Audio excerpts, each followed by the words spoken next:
ముఖ్యంగా నేను శ్రేష్ఠ కలిసి ఈ పరిచర్య చేస్తుండగా ఈ పరిచర్ని అభివృద్ధి చేయమని, తండోపతండాలుగా జనాన్ని పంపించమని, నీ కృప చూపమని, సత్య సువార్తని జనాలు తెలుసుకునే యవ్వన దైవజనులుగా మమ్మల్ని తీర్చిదిద్దమని, మేలు చేయమని, కృప చూపమని యేసు నామములో ప్రార్థిస్తున్నాను పరమ తండ్రి. ఆమేన్, ఆమేన్, ఆమేన్. Thank you so much for everything that you have been doing, oh Father. Hallelujah, hallelujah. రెండు చేతులు పైకెత్తి hallelujah, hallelujah, hallelujah. దేవుడి వాక్యం ద్వారా, ఈ ఆరాధన ద్వారా మిమ్మల్ని, మీ కుటుంబాల్ని బహుగా దీవించి ఆశీర్వదించునుగాక.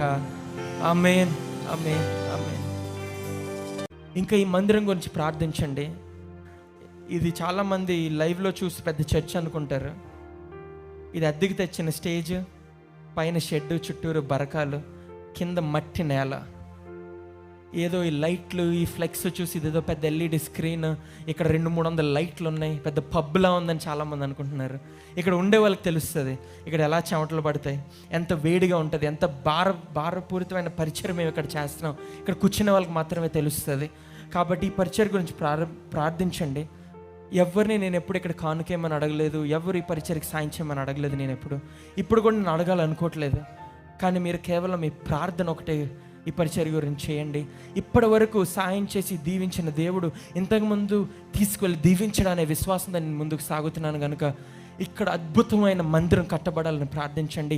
వందలాది మంది కాదు, వేలాది మంది ఈ ప్రాంతంలో ఒకేసారి దేవుణ్ణి ఆరాధించి మారు మనసు పొంది సత్య సువార్తను ప్రకటింపజేయాలని ఈ ప్రాంతాన్ని గురించి మేము ప్రార్థిస్తున్నాం కనుక మీరందరూ అదే ప్రార్థించండి. అద్భుతంగా మా ఇద్దరిని దేవుడు వాడుకోవాలని, ఇద్దరు అద్భుతమైన వాక్యాలతో మేము రాబోతున్నాం కనుక ఇద్దరిని దేవుడు వాడుకోవాలని మీరు ప్రార్థించండి. మీ ప్రేమ, మీ ప్రార్థన ఎప్పుడు మా పైన ఉండాలని మిమ్మల్ని కోరుతున్నాను. మీ అందరికీ నా ప్రత్యేక వందనాలు. Thank you for the people who are watching live. May God bless you.